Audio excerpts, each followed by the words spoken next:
இன்று பெரிய வியாழன், வரலாற்றிலேயே மிக ஆழமான இரவு.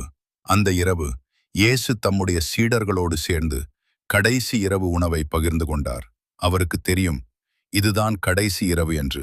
ஆனா அதுக்குள்ள அவர் செய்த செயல் என்ன தெரியுமா? ஒரு ஊழியக்காரன் செய்யும் வேலையை அவர் செய்தார். தண்ணீர் எடுத்தார், ஒரு துணியை எடுத்தார், ஒவ்வொரு சீடரின் கால்களையும் கழுவினார். பேதுரு அதை பார்த்து அதிர்ச்சியாக, ஆண்டவரே, நீங்களா என் கால்களை கழுவப் போறீர்கள் என்றார். ஆனா இயேசு சொன்னார், நான் உன்னை கழுவாவிட்டால் உனக்கு என்னோடு பங்கு இல்லை. அது ஒரு சாதாரண செயல் இல்ல, அது ஒரு பாடம். தாழ்மை, அன்பு, சேவை. அந்த இரவில் அவர் அப்பத்தை எடுத்தார், நன்றி சொன்னார், அதை உடைத்து, இது உங்களுக்காக கொடுக்கப்படும் என் உடல் என்றார். அவர் கிண்ணத்தை எடுத்தார், இது பலருக்காக சிந்தப்படும் என் ரத்தம் என்றார். அந்த நிமிஷத்தில் இயேசு தன்னையே பலியாக கொடுக்க முடிவு செய்துவிட்டார். ஆனா அதே மேஜையில் ஒரு துரோகம் நடந்து கொண்டிருந்தது. யூதா அவரை விற்க திட்டமிட்டிருந்தான். இயேசு அதை அறிந்திருந்தும் அவரை நிறுத்தவில்லை. ஏன் தெரியுமா?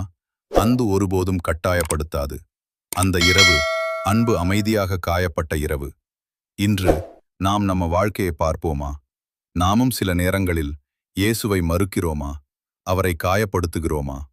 இன்று ஒரு நாள், மாற்றத்துக்கான நாள். ஒருவரை மன்னி, ஒருவருக்கு உதவி செய், அன்பை பகிர்ந்து கொள்.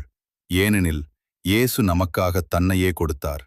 இந்த பெரிய வியாழன் நம்ம வாழ்க்கையை மாற்றும் நாளாக இருக்கட்டும்.